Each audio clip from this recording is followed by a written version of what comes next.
In the previous lesson, we looked at how to create UI navigation controllers and then create segues from a button to another screen to navigate through the different screens. The UI navigation controller created a button bar at the top of our project with some back buttons to be able to go back through what I call the breadcrumbs. In this example, we're going to not use a UI navigation controller, but we can still create segues from a button to another screen.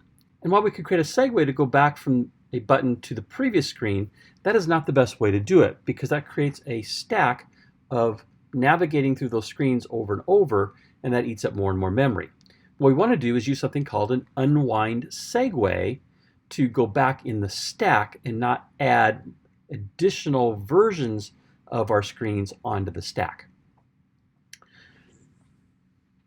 So I've created 3 screens here in this project, and I have 4 buttons, 2 buttons on the main screen and the return button on each of the other 2 screens, and those are where we're going to create the segues from. The buttons in the attributes panel, I simply created a background for those buttons using one of the images that are in the assets folder. And those image assets are available to you in Canvas. You may download them as a zip file, unzip them, and just put them into your assets folder.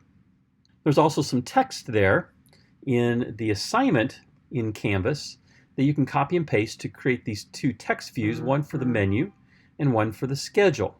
You may need to do a little formatting and change the size and so forth, maybe change the color. So I used white text on a black background. And you might need to add some blank lines in between the days on the schedule and in between the 3 different categories on the daily menu.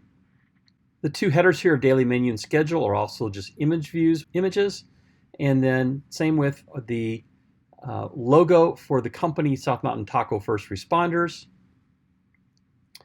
Those are an image. One thing I would say as you're doing this, I would look at the size inspector, position your first one, and then on the others, get the others to be the exact same size in the exact same place, so as you move from screen to screen, things don't jump. And then find the image of the food truck is also just an image view with the image brought into it. So let's create our segue. I'm going to go from our foods button, holding down the control key and dragging to the other screen, and we're going to do a show segue. And I'll do the same thing from the schedule to the other screen. That'll be our schedule, and we'll do a show segue there as well. So that will allow us to go from those buttons to those screens. Now to go back, we want to hit the return button to unwind the segue and go back to the first page.